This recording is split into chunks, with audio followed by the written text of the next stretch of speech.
Hello everyone, and welcome to the Puzzle Proof, your go-to corner of the internet for unraveling mysteries, brain teasers, and everything that keeps your little grey cells buzzing. I'm thrilled you've joined us today. Before we dive in, drop a comment below and let me know, where in the world are you tuning in from? Can't wait to see our community map grow. Chapter 1, The Invitation to Loch Muirwood.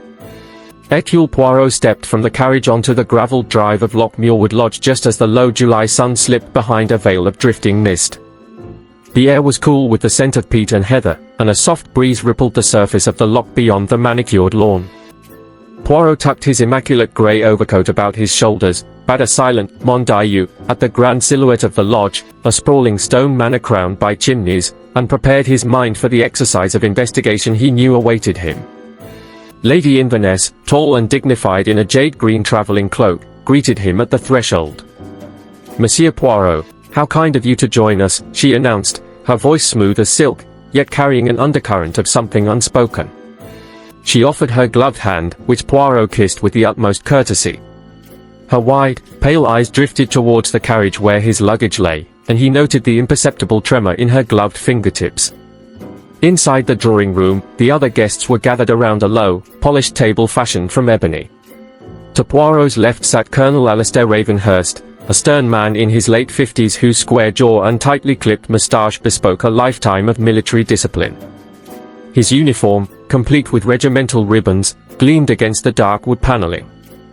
On the opposite side was Miss Penelope Brace, the celebrated crime novelist, a woman of breezy deportment, with mechanical pencil poised over her leather-bound notebook as though she expected a fresh scandal at any moment.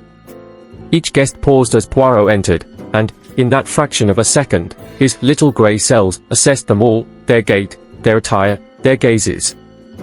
Next to Miss Brace lounged Reverend David Wynne, a kindly figure clad in conservative clerical black.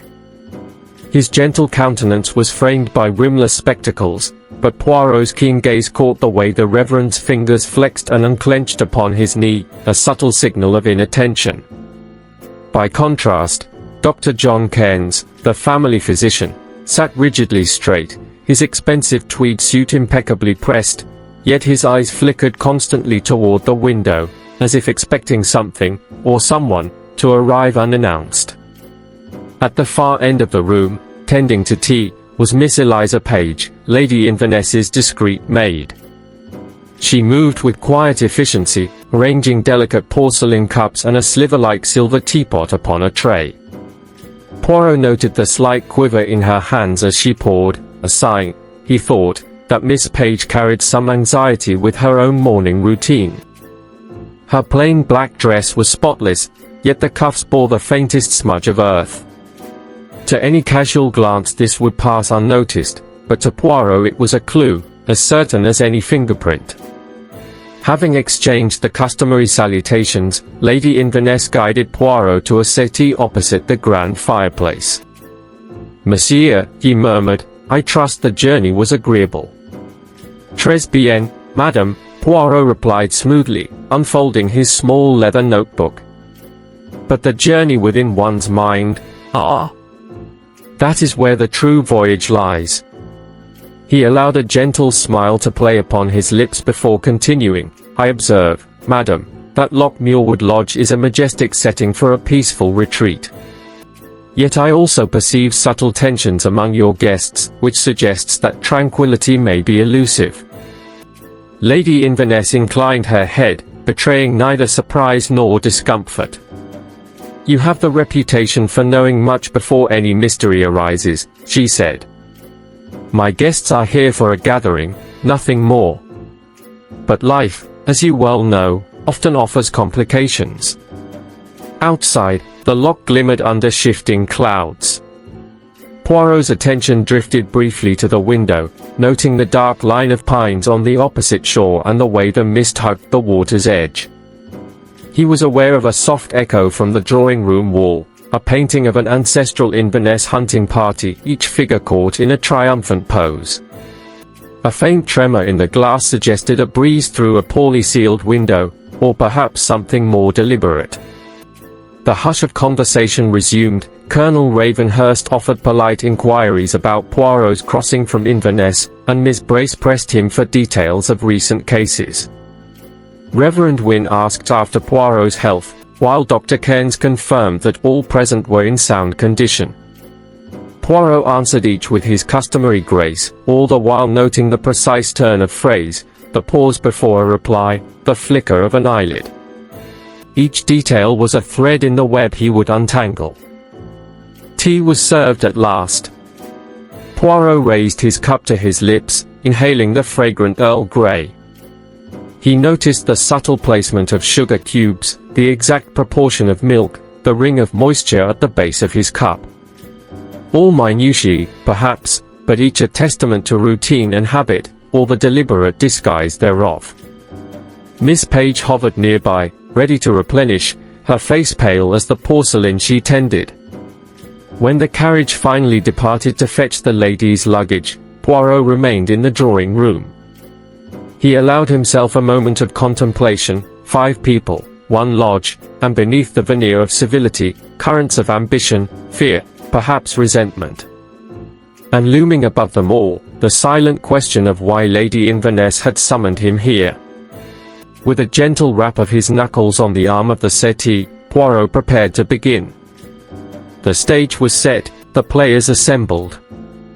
And somewhere among polite smiles and measured condolences, a secret awaited discovery.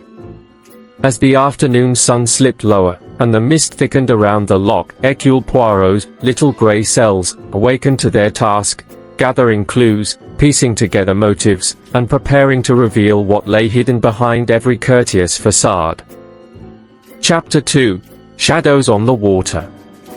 A sudden gust rattled the drawing-room windows as dusk deepened into night, and the last slant of daylight slipped below the horizon of Loch Muirwood. Lady Inverness had convened her guests after dinner in the same grand room in which Poirot had earlier made his entrance, tall windows looking out upon the Loch, high ceilings fretted with carved oak beams, and walls hung with portraits of Inverness ancestors whose stern faces seemed to watch every movement. A brass telescope stood by one window, aimed toward the water, and a pair of stag's antlers, trophies from long-dead hunts, loomed over the fireplace like silent sentinels of old secrets. Outside, a squall blew in from the Loch, drumming rain upon the slate roof and sending a low moan through the chimney. The lights of oil lamps cast a warm glow inside, and Lady Inverness proposed a parlour game to lighten the mood. "Charades," she announced, placing her gloved hands atop the ball-top table. "A spot of innocent merriment to distract us from this tempest." She smiled, though Poirot detected a barely perceptible tension in the crease of her brow.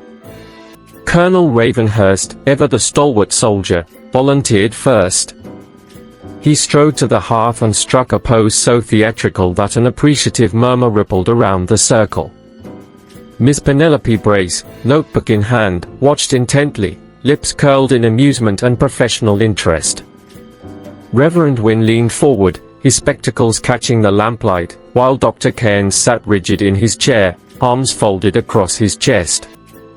Miss Page hovered near the drinks trolley, her eyes darting from one guest to another as she refilled tumblers with amber-colored whiskey. When the Colonel began his pantomime, one might have thought him acting out a naval engagement, saluting, steering an imaginary wheel, crouching as though evading cannon fire, but Poirot's gaze flicked repeatedly to the window behind him, as though he sought to gauge whether the storm outside echoed the unease within. At last the Colonel stood upright and declared, "The Battle of Trafalgar," to which everyone applauded, except for Poirot, who merely inclined his head and made a mental note of the Colonel's precise balance and the faint grit of peat on the soles of his boots. Miss Brace took her turn next. She stepped forward with an air of composed confidence, then mimed an author at her desk, fingers tapping, head bent in thought, occasionally raising one eyebrow as though struck by an insight. She wrote in the air, tapped her chin, then covered her face with her hands in mock despair. "Writing a novel," she declared when prompted, and the guests nodded. But Poirot observed a small fishing hook, its barbed curve glinting, caught in the fringe of her shawl. She brushed at it quickly and smiled, yet her cheeks flushed. How had a fisherman's hook found its way there? Surely not by accident. Reverend Wynne was third. He gazed out the window for a moment, as if drawing inspiration from the gathering storm, then began to act. He mimed rowing a lifeboat, his shoulders hunching against an imaginary gale. He shielded his eyes, peered into the darkness, then thrust an imaginary rope toward unseen survivors. The guests murmured guesses, the wreck of the Edmund Dowson, the Highland lifeboat rescue, all of which he confirmed. Yet when the Reverend recounted the story afterward, his voice caught ever so slightly on one detail. He insisted the wreck had occurred in calm weather, whereas local law spoke of a sudden squall. Miss Brace paled, clutching her shawl, and interrupted him. "But, Reverend, I thought the Edmund Dowson sank in moonlight and mist, not storms," she said, her tone thinly veiling disquiet. Dr. Cairns was called upon next, though he declined the performance. "Not for me," he said, raising one polite hand. "My talents lie rather in observation than theatrics." He returned to his seat and turned to the window, peering through the rain, as though checking for someone approaching by boat. Poirot noted with interest that the doctor's cigarette case lay unopened on the table beside him, despite the tension of storm and game, an omission that spoke volumes about Dr. Cairns's current state of mind. Miss Page, at last, agreed to enact a scene. She took a delicate pose, as though arranging linens on an imaginary bed, then paused, her hand in mid-air. She looked toward the window, her lips parting as though in silent question, then resumed her task. When asked to name her performance, she said simply, "Morning duties." But her voice trembled, and Poirot caught sight of her reflection in the polished surface of the next window pane, the faint quiver of her shoulders, the way her eyes lingered on the dark water beyond. The game concluded with polite applause, but the air in the room felt charged. As the guests settled back into their chairs, Lady Inverness leaned forward and asked Reverend Wynne to recount the legend of the Lady of the Loch. By lamplight he told of a woman in white who walked the banks on moonless nights, weeping for a lost lover drowned in the depths. His words drifted in the lamplit circle, weaving an eerie backdrop to the storm's howl and the staccato tapping of rain on the window panes. Poirot, seated near the hearth, took careful note of every expression. Colonel Ravenhurst's jaw clenched when the legend spoke of betrayal, Miss Brace's knuckles whitened on her notebook, Dr. Cairns's gaze flicked from the Reverend's lips to the window, Miss Page pressed one hand to her throat, as though stifling a sob. Even Lady Inverness, usually unflappable, paled at the thought of a ghostly figure gliding across her beloved Loch. When Reverend Wynne finished, silence fell. The only sound was the crackle of coal in the fireplace and the distant rumble of thunder. Poirot sipped his tea thoughtfully. The storm, the game of charades, the legend, all were parts of a pattern. Yet what pattern? And which currents were real, and which mere distractions? He set down his cup, steepled his fingers, and watched as the circle of guests exchanged glances. In that moment, he knew the evening had revealed more than innocent amusement. It had cast shadows, shadows upon the water, and shadows within the hearts of each person present. The true mystery of Loch Muirwood was only just beginning. Chapter 3, The Body in the Cabin. Dawn broke over Loch Muirwood with a brittle light that filtered through low clouds, illuminating droplets of rain clinging to rosehip bushes and spiders' webs like strings of tiny diamonds. The lodge lay silent, save for the distant cry of a lone curlew and the rustle of wind through the pines.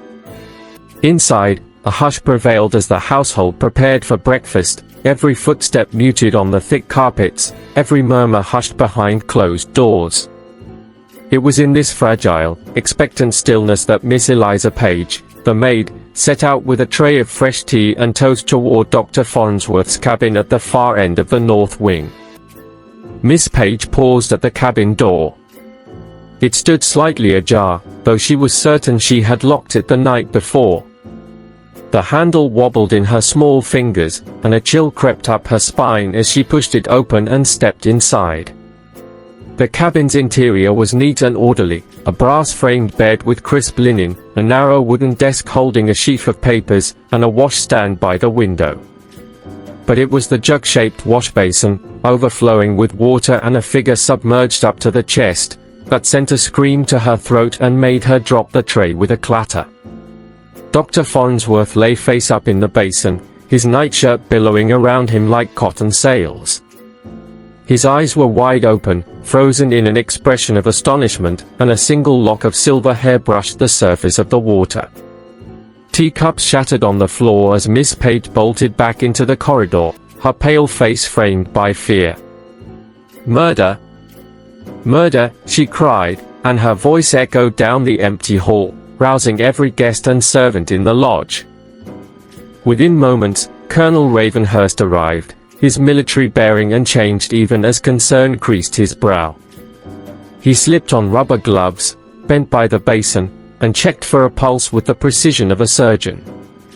Reverend Wynne joined him, placing a steadying hand on the colonel's shoulder. Dr. Cairns, summoned by the commotion, entered briskly, his medical bag in one hand, eyes already surveying the scene. Poirot, summoned from his chambers by a discreet knock, arrived last, calm as ever, his moustaches quivering with interest. "Mon Dieu," Poirot murmured, stepping forward to observe from a respectful distance. He crouched beside the basin, noting the water's stillness save for the judge's hair floating gently on the surface. The basin itself was enameled porcelain, its rim stained with a faint smear of brown earth. "Murder or suicide?" Colonel Ravenhurst whispered, as he stood and unfastened his gloved hands. Poirot raised a finger. "Patience, mon ami. First, the facts." He examined the basin's rim more closely.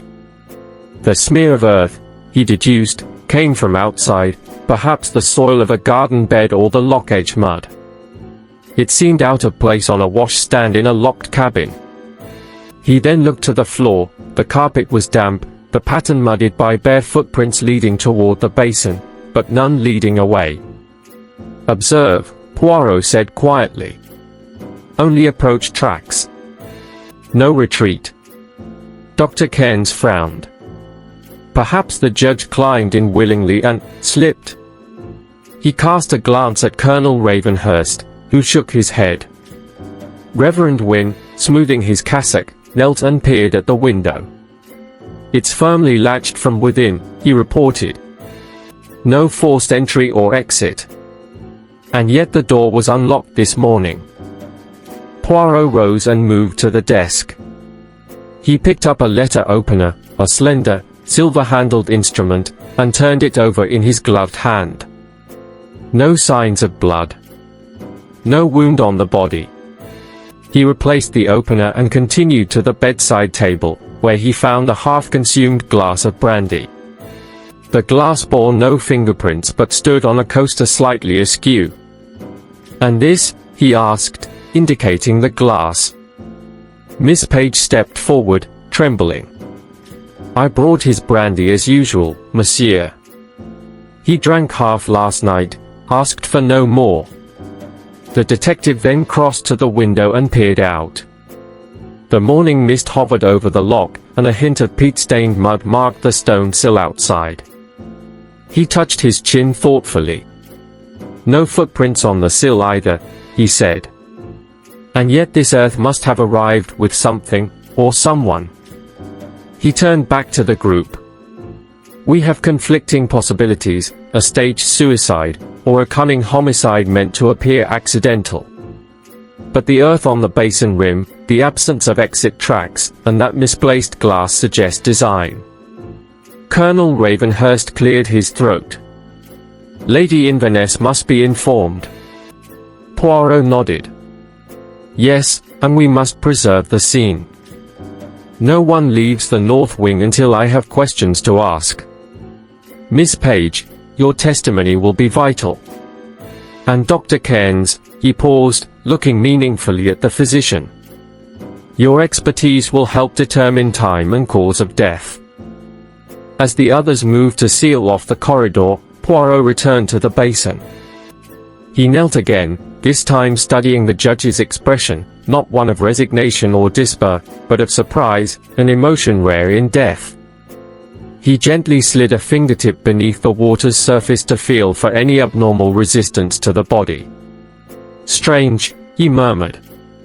"He does not lie as one who chose this fate, but as one surprised in his last moment." Reverend Wynne approached quietly. "Monsieur, what do you believe happened?" Poirot looked up, eyes glinting. "A crime, my friend. A crime most carefully conceived. But to understand fully, we must gather all who had cause to resent the judge. His cabin, once the refuge of an esteemed jurist, has become the stage of his final act. Let us now retire to the drawing room, and begin our inquiries." With deliberate calm, Poirot rose and gave the basin one last glance. Around him, the morning light brightened, dispelling the shadows of the lodge. Yet in each heart it kindled a flicker of dread. For the greatest mystery of Loch Muirwood was just beginning, and each guest would soon discover that no soul within these walls could claim innocence without scrutiny. Chapter 4: Questions and Contradictions. Morning light slanted through the tall windows of Loch Muirwood's drawing room as Hercule Poirot summoned the guests for a round of careful questioning. The storm of the night before had receded, leaving a damp chill in the corridors, but inside the fireplace's coals glowed, lending warmth to the high-ceilinged chamber. Lady Inverness, Colonel Ravenhurst, Miss Penelope Brace, Reverend Wynne, Dr. Cairns, and Miss Eliza Page stood in a loose semicircle before Poirot, each eyes wary, each posture betraying unease. Poirot began with a soft clap of his gloved hands. "Miss Amis, we must reconstruct the judge's final hours with accuracy. I shall ask each of you, in turn, where you were from 9 o'clock until midnight. I request the utmost frankness, yet I remind you that contradictions, however small, are the keys to truth." He turned first to Colonel Ravenhurst. The colonel's uniform had been replaced by civilian tweeds, but his bearing remained erect. He cleared his throat. "As I stated before, monsieur, I spent the hours in question pacing the northern terrace, cigar in hand. The wind was raw, so I did several circuits. You may verify from the mud deposits on the stones, my boots still bear peat and loam." He lifted one leg to show scuffed shoe tops. "I saw none leave the lodge nor return to the north wing after supper." Poirot inclined his head, though his moustaches twitched. "Certainly, Colonel. Yet I note the footmarks upon the judge's cabin carpet led toward the basin, and no footprints led away. If you paced the terrace uninterrupted, who, then, approached the cabin from the corridor?" The colonel's jaw tightened. "Perhaps someone walked to the cabin after I returned indoors," he conceded. "I saw no one, but it is dark upon the corridor rugs." Next, Poirot addressed Miss Brace. She perched on a low settee, notebook open on her lap, pen poised. "Madam, you claim to have been drafting your next novel by lamplight in the library. You indicated you heard nothing amiss." She smiled crisply. "Indeed, monsieur. I believe I wrote until well past 10. My ink was new, I filled several pages with neat, purple-tinted script." She tapped the notebook. "I find the solitude inspiring." Poirot studied her fingers. "Your handwriting is precise. Yet your inkpot still contains more than half the violet ink you purchased this morning.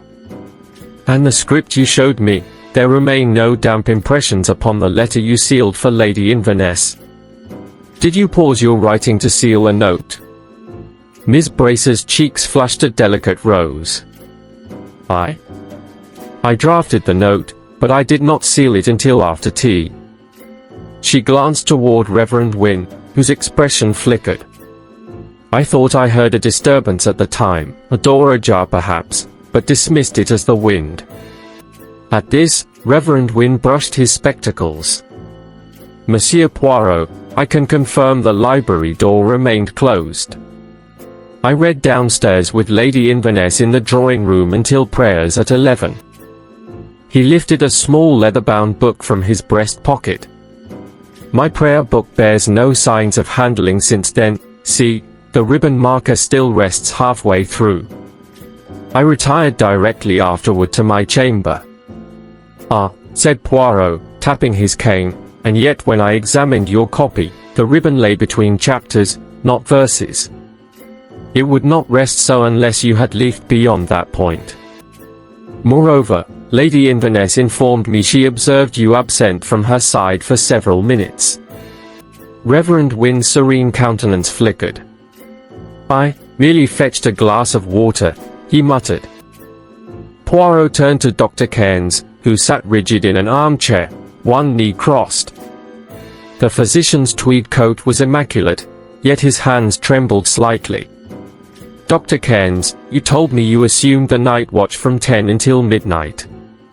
Yet your cigarette case remains unopened. Would you not have taken the air, and a smoke, on that damp terrace? The doctor's throat bobbed. I do not smoke after meals, monsieur.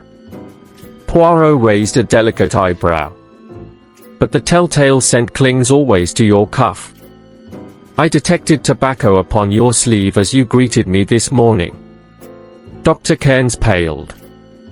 He bowed his head. I confess, I had one cigarette, but at 10:30. After that, I heard nothing. I remained near the carriage entrance in case of arrivals.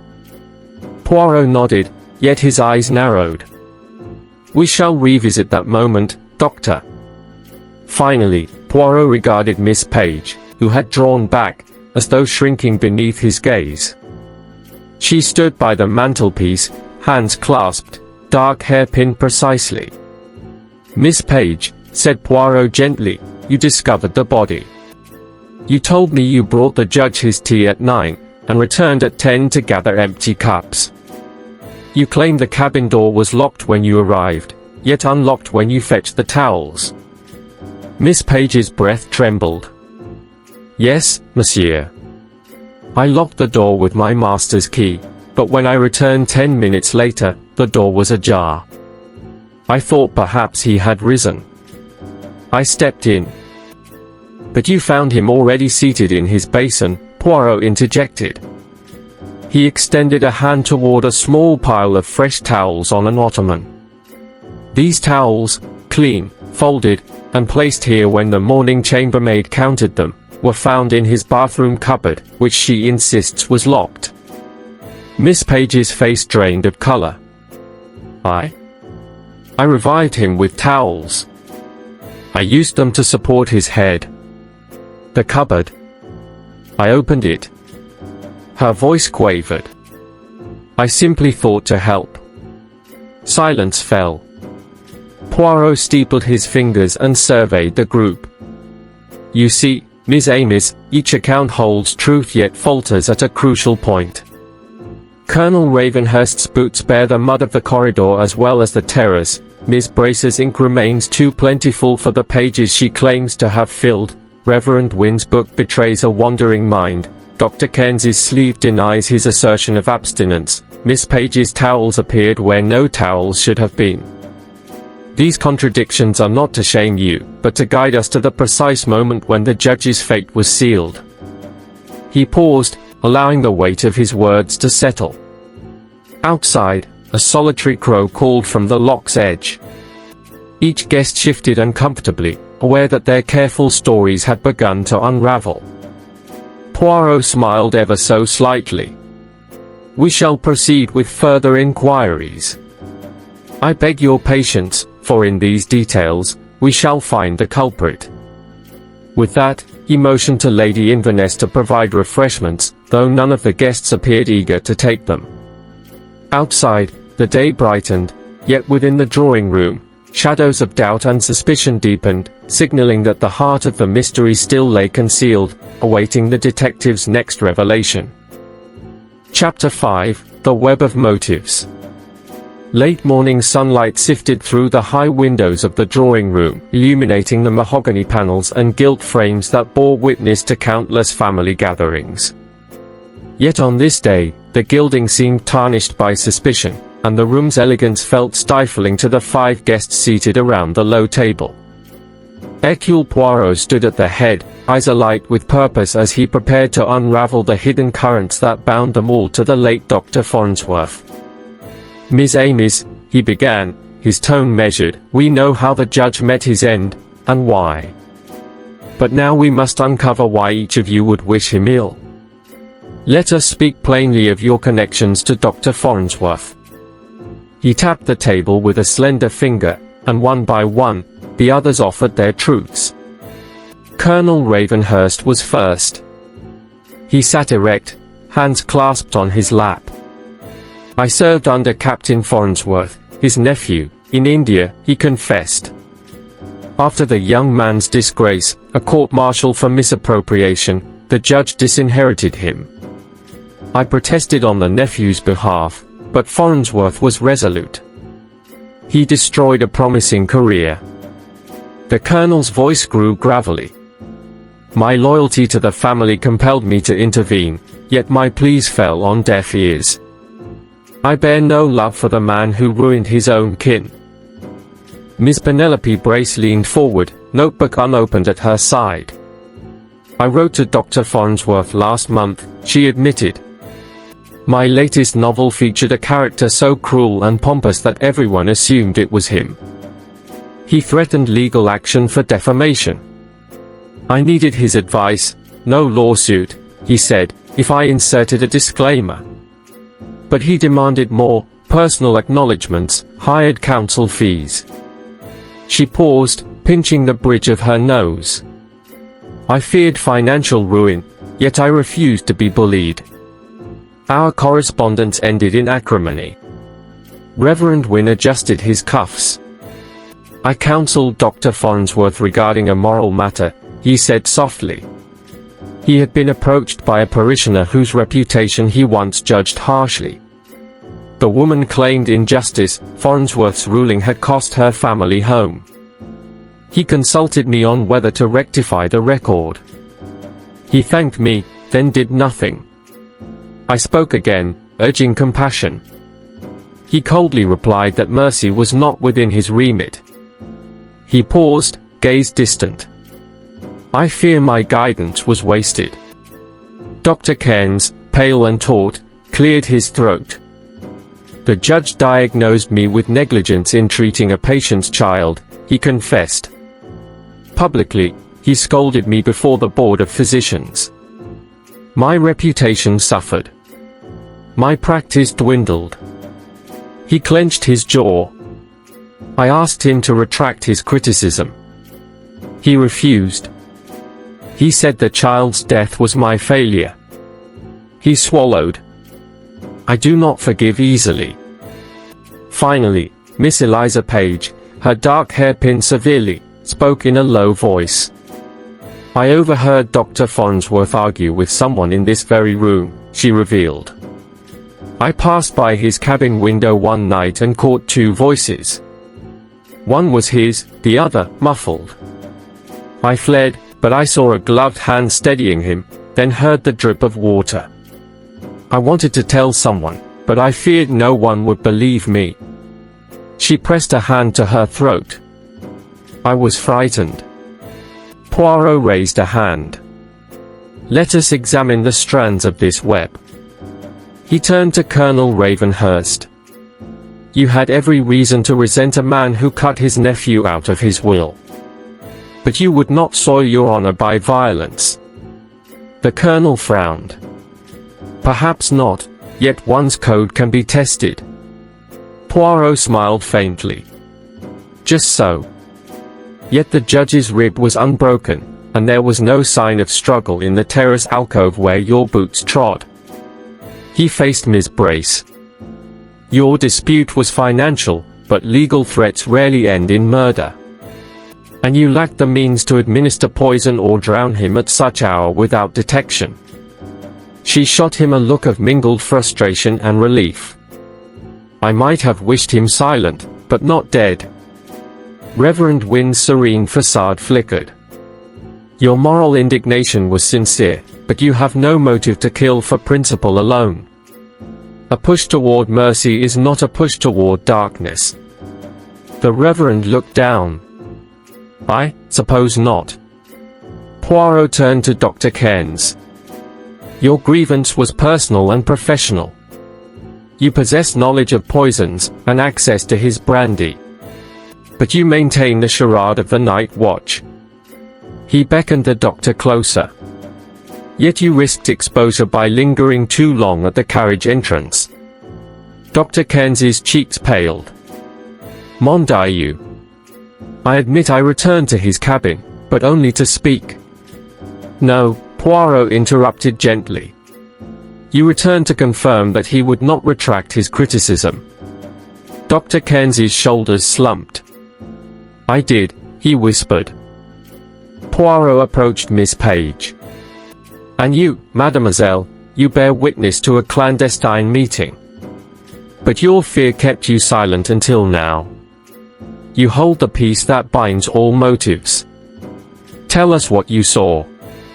Miss Page hesitated, then nodded. It was Colonel Ravenhurst's voice, harsh and urgent. He said, he'll pay for this treachery. Then Farnsworth replied, you cannot change my mind. The argument turned bitter, and the Colonel struck him. A hush fell. Colonel Ravenhurst rose, face ashen. No, it cannot be, he stammered. Miss Brace gasped. Reverend Wynne looked from one to the other in stunned disbelief. Poirot's eyes gleamed. Ah, but there is more. After your quarrel, Colonel, you fetched a glass of brandy for the judge, under protest. Yes, but out of courtesy. He produced the silver case. The brandy was laced with aconite, dispatched in a clean shot through the glass. The trace in his bloodstream matches the toxin you studied in India. You followed him to the cabin, where you placed him, hoping the water would disguise the cause. Ravenhurst sank into his chair. I only meant to frighten him. Yet he died, said Poirot softly. And this web, spun of resentment, fear, and vengeance, ensnared us all. Miss Page exhaled a shaky breath, the memory of the confrontation lifting from her shoulders. Miss Brace dabbed her eyes with a lace handkerchief. Reverend Wynne bowed his head, as if to pray. Poirot folded his arms. Now, the law will take its course. And the truth, Miss Amis, has brought justice to Loch Muirwood. Chapter 6, Poisoned Intentions. A hush fell over Loch Muirwood on the third afternoon of this ill-fated gathering, as though even nature paused to contemplate the sinister turn of events. The rain had ceased, yet the sky remained leaden, and the loch's surface lay motionless beneath low-hanging clouds. Inside the great hall, an uneasy air prevailed. Portraits of stern Inverness ancestors seemed to frown upon the assembly, as if disapproving of the malevolence that had taken root beneath their roof. It began with Fergus, Lady Inverness's beloved Scottish collie. The loyal creature, usually full of genial exuberance, collapsed in convulsions at the foot of the grand staircase just after luncheon. Dr. Cairns, called at once, knelt beside the dog's rigid form and probed its limbs for a pulse. Miss Page, distraught, held Fergus's head, stroking his russet fur as tears welled in her eyes.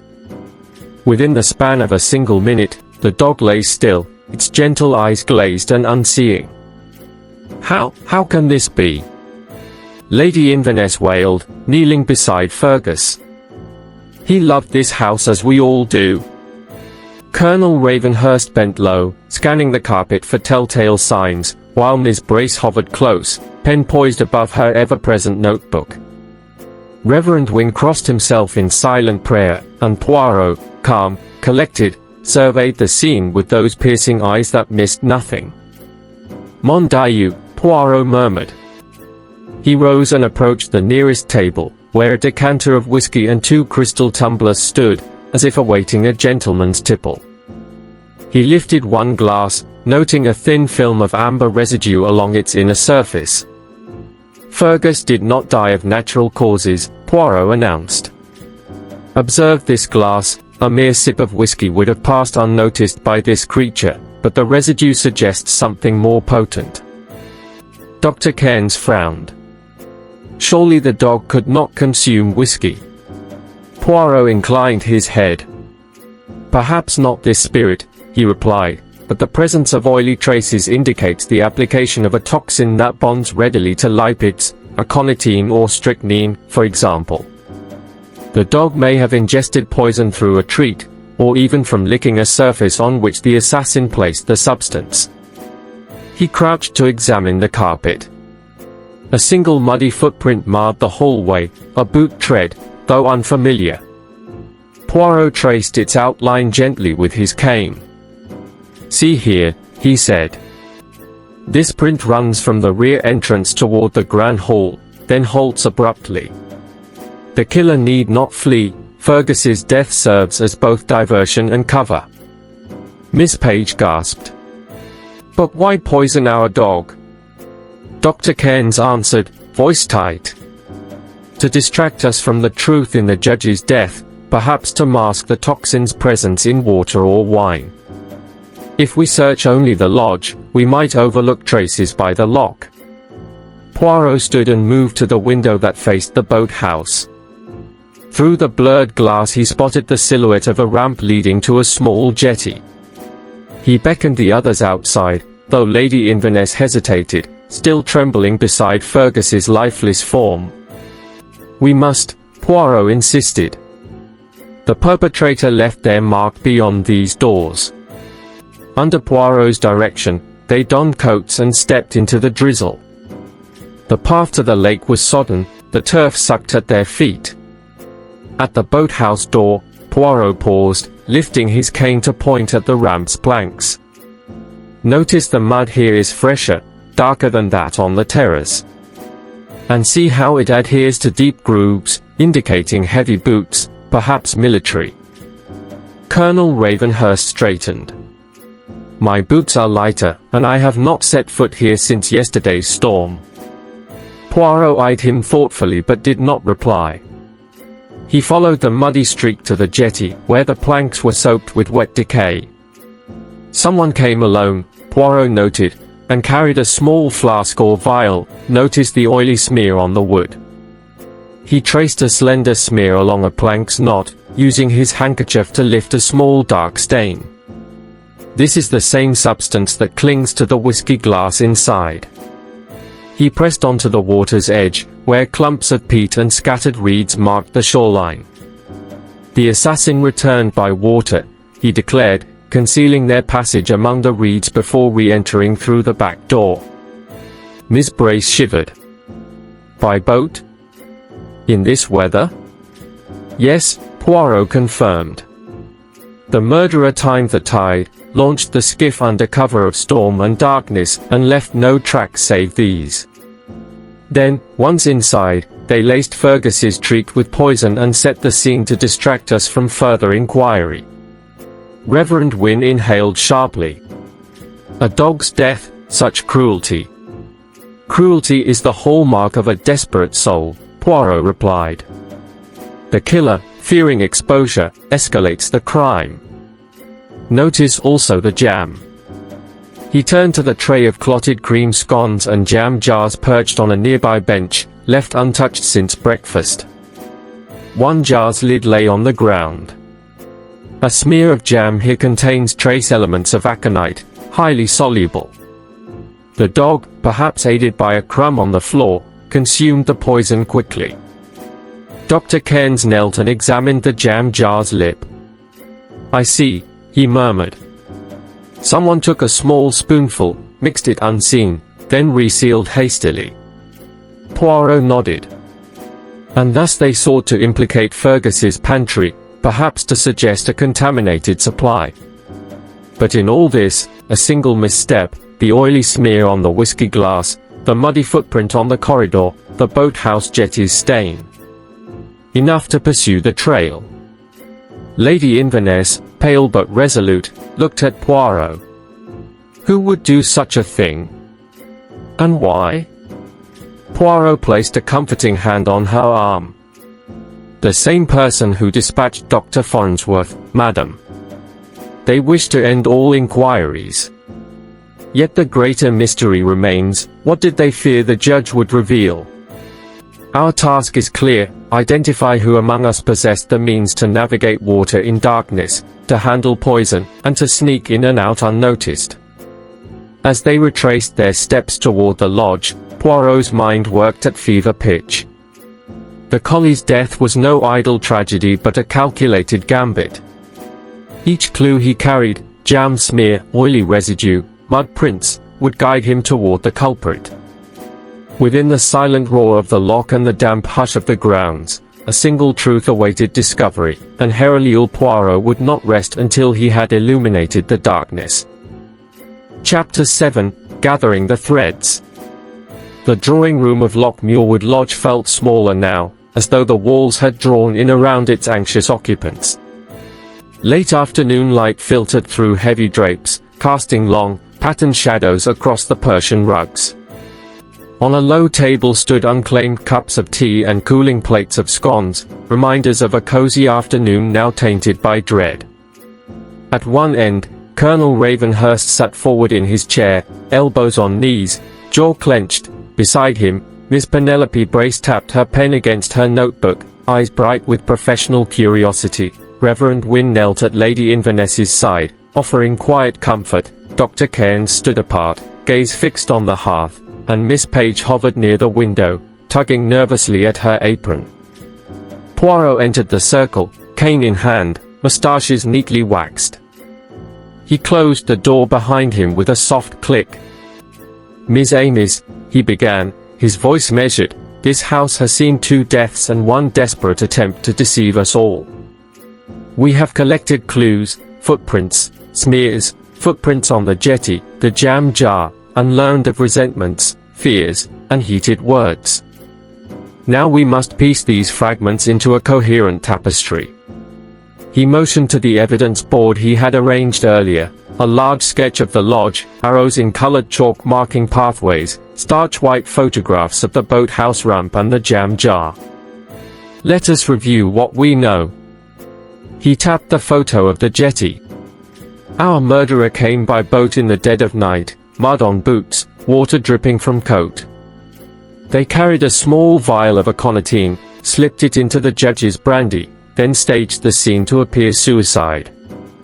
Later, they poisoned Fergus to draw suspicion toward the water supply, and may even have tainted the jam to divert us from the whiskey glass." Miss Brace leaned forward. "But who among us has access to a boat, one small enough to slip through reeds unseen?" Colonel Ravenhurst's hand rose slowly. "I keep a skiff at Dawn's boathouse, used for fishing," he admitted, voice low. "I go there each morning, early, to clear my mind." His gaze met Poirot's. "But I would not take it at night." Poirot inclined his head. "Perhaps. Yet the tracks on the jetty matched the heavy soles of military-issue boots, and yours bear a similar tread." A silence followed, broken only by the crackle of the fire. Reverend Wynne cleared his throat. "Surely, Colonel, you would not accuse yourself." His question was gentle, but his eyes were sharp. The Colonel stood and turned to the map. The boathouse door was unlocked. Anyone could have used the boat. "But who," pressed Poirot, "knew that no night watchman would patrol the grounds after the dog's death? The timing suggests someone calculated every detail." He paused, allowing tension to thicken. "Think, Miss Amis, what change occurred after the judge's death that would permit the murderer to roam unobserved?" Dr. Cairns stepped forward, rubbing his hands together. "The dog's death created a diversion. We rushed to tend to Fergus, leaving the lodge unguarded. That was their design, to lower our suspicions. He frowned. Yet the jam smear, why poison the jam? It sat untouched on the bench. Poirot smiled thinly. A red herring, my friend. To sow confusion, trust in routine, cream tea at 4. Who among us might handle the tea tray unobserved? Miss Page's hand fluttered to her throat. I served the tea, she whispered. I left the jam here while I fetched more cups. Her voice trembled. I did not touch it. Poirot turned to the maid. Mademoiselle, your testimony is invaluable. You know who enters the pantry and when. Yet the jam jar's lid lay ajar when Fergus died, suggesting someone reopened it after you left. Miss Page's eyes filled. I was in the pantry arranging linens. I heard a floorboard creak but thought it was the Colonel, delivering towels. She looked at Ravenhurst. Was it you? He shook his head. No. I went to the terrace to smoke after lunch, then returned to the drawing room. He lifted his sleeve. Besides, the jam on the bench near the hearth could not be reached from the terrace. Poirot nodded, then turned to Miss Brace. Madam, you record minutiae in your novels. You claimed your violet ink was too plentiful for the pages you wrote. Yet I found a blot of that ink on the underside of the judge's writing desk. He held up a small glass slide, catching the light. Perhaps you paused to scribble a note, one you wished destroyed. Miss Brace pressed a hand to her chest. It was a draft of a cancellation notice. I meant only to inform him I would include a disclaimer in future. I did not visit his cabin. Then who did? Asked Poirot. He swept his gaze around the room. We have 3 suspects with motive, you, Dr. Cairns, and Colonel Ravenhurst. Reverend Wynne and Miss Page harbored fear, but no technical knowledge. Miss Brace possessed letters, but no access to poison. Colonel had the boat, yes, but what of the vial? Who among us procures aconitine? Silence stretched. Lady Inverness rose from her chair, trembling. My own gardener tends to medicinal plants, she said. He grows aconite in the walled garden. All eyes turned to Poirot. The murderer could have stolen a sample. He nodded. A crucial point. Only someone with unobserved access to the garden at night, one whose footprints would not alarm the gardener. Dr. Cairns's face shifted. He licked his lips, adjusting his jacket. I tended the garden with him last week, he confessed. He spoke of the plant's beauty, how its yellow petals glowed in moonlight. I saw the vial on his workbench when I fetched my prescription for Lady Inverness. He swallowed. I took a sliver home, for observation. You observe with dangerous curiosity, Poirot replied softly. Yet you claim to have no motive. But your reputation hung in the balance earlier this week, your livelihood threatened by the judge's condemnation. Dr. Cairns sank into a chair, eyes downcast. I did confront him, he admitted. I begged him to retract his criticism. He laughed. Poirot's moustaches quivered. A hypothetical retraction would not satisfy your professional standing. But he would never agree. You decided to apply your medical knowledge in a more direct fashion. Dr. Cairns's shoulders trembled. I only meant to silence him, to spare my career. Colonel Ravenhurst leapt up. But it was I who quarrelled with the judge. He struck first, an affront to my honor. He strode to the window. I carried the minor vial to threaten him. His voice cracked. I did not poison him. Miss Brace closed her eyes. Then who? We circle like hounds chasing the scent. Poirot lifted his cane. Ah, but we have forgotten one crucial piece, the judge's watch. He produced a gold pocket watch. Stopped at 10:17. Just after the colonel's dispute. Then the vial slipped into the brandy. He tapped the face. Yet in the dog's case, the poison acted at 3:14, long after dinner. A second event. It required fresh application. He paced slowly before them. The murderer did not anticipate my keen eye. They staged the dog's death to draw our focus, but in doing so returned to the lodge twice, once to lace the jam, once to slip the vial into the dog's treat. Only someone who knew the schedule, the routes, and our habits could execute both.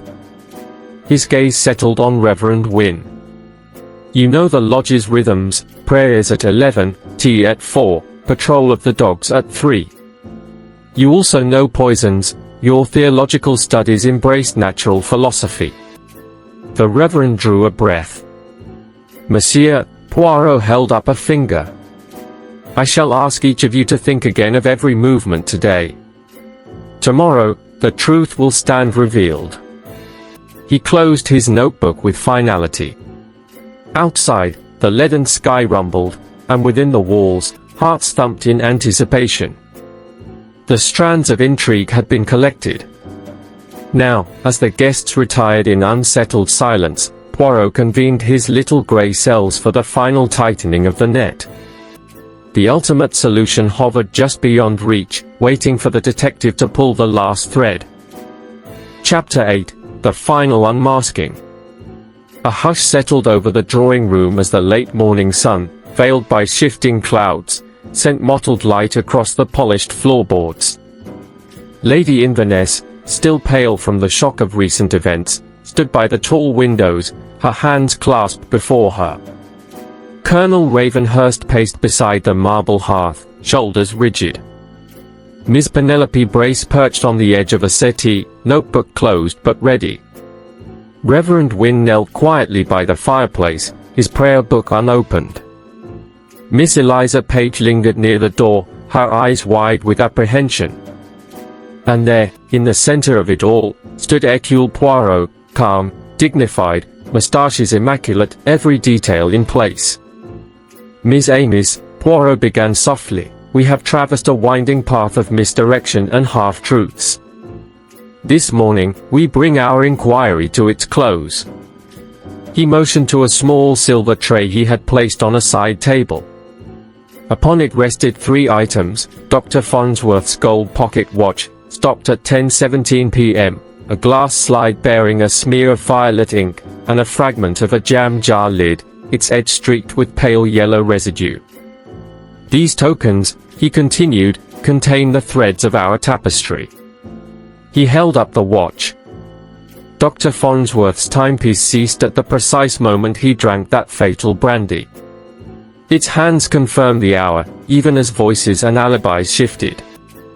Yet if the watch marks the moment of death, what foretold the second misdeed, the poisoning of Fergus? He laid the watch aside and picked up the jam lid fragment. This lid was removed clandestinely after Miss Page laid out tea. The jam, laced with aconitine, was meant to implicate our beloved pet's routine treat, drawing our attention from the true vector of poison, the whiskey glass. Eyes met his, each guest recalling the collie's last, tragic convulsions. Poirot placed the fragment down and lifted the glass slide. And here, my friends, is the mark of ink not found in the novelist's diary, but on Dr. Farnsworth's own writing desk.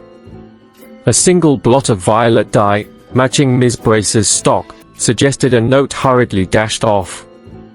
Yet the handwriting differs. It belongs not to Miss Brace, but to Reverend Wynne. The clergyman started, lips parting in surprise. Poirot raised a finger. Do not speak yet. Moving to the hearth, Poirot tapped his cane. We know who possessed motive, means, an opportunity for one murder. But the layering of crime, 2 deaths, 2 acts of poison, and a staged drowning, requires a singular mind skilled in subterfuge and chemistry. He paused, letting the weight of his words settle. Then, voice firm, he spoke the name, Dr. John Cairns. A collective intake of breath filled the room. The doctor's face, previously composed, drained of color. Colonel Ravenhurst frowned. "Surely you cannot mean..." Miss Brace stiffened, pen slipping from her fingers. Reverend Wynne rose unsteadily. Miss Page pressed a hand to her mouth. Poirot's gaze, serene yet unyielding, rested on the physician. "You, Dr. Cairns, had the most to lose. Public humiliation after the judge's harsh criticism threatened your career. You studied aconitine in the garden, access we now know was unmonitored, and you understood its potency. You delivered the dose in brandy, safe in its oily suspension." Dr. Cairns's throat worked. I confronted him," he whispered. "I begged forgiveness, but he mocked me before his peers. My practice would have collapsed. I only wished to frighten him, to make him retract his verdict." Poirot nodded. "Indeed, you arranged a quarrel with the colonel to divert suspicion. You slipped the vial into the dog's treat to create chaos, knowing all would rush to Fergus's aid and overlook the poison in the whiskey." The doctor sank into a chair, hands trembling. I never intended such cruelty." Poirot lifted his chin. "But cruelty and desperation often walk hand in hand when a man fears ruin. The drowning was staged to mimic accident or suicide, yet the earth on the basin rim and absence of exit footprints betrayed your design. The jam red herring confirmed you understood the guest's routines. Yet you overlooked one thing, the judge's watch, which stopped too cleanly at the moment of his last sip." He turned to the company. "And the ink blot, though placed to implicate Reverend Wynne, could not alter the truth embedded in every material clue." Silence reigned.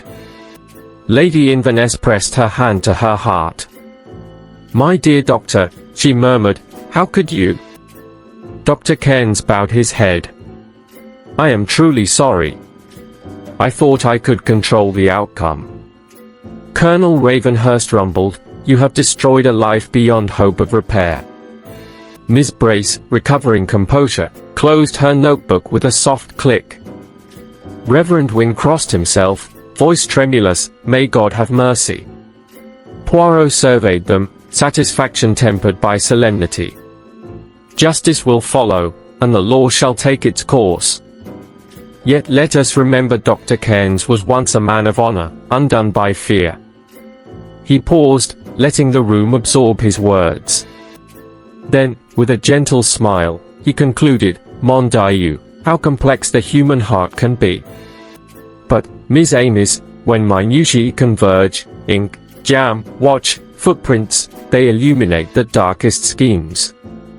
My gratitude to you all for your patience and candor." As the local constable arrived to remove Dr. Cairns, the guests exchanged glances, relief, sorrow, quiet amazement. Outside, the loch lay still under a clearing sky. Within, Hercule Poirot gathered his hat and gloves, his task complete. With a graceful nod to Lady Inverness, he stepped into the corridor's soft light, his little grey cells already polishing the memory of this case, preparing for the next mystery that lay beyond the shores of Loch Muirwood.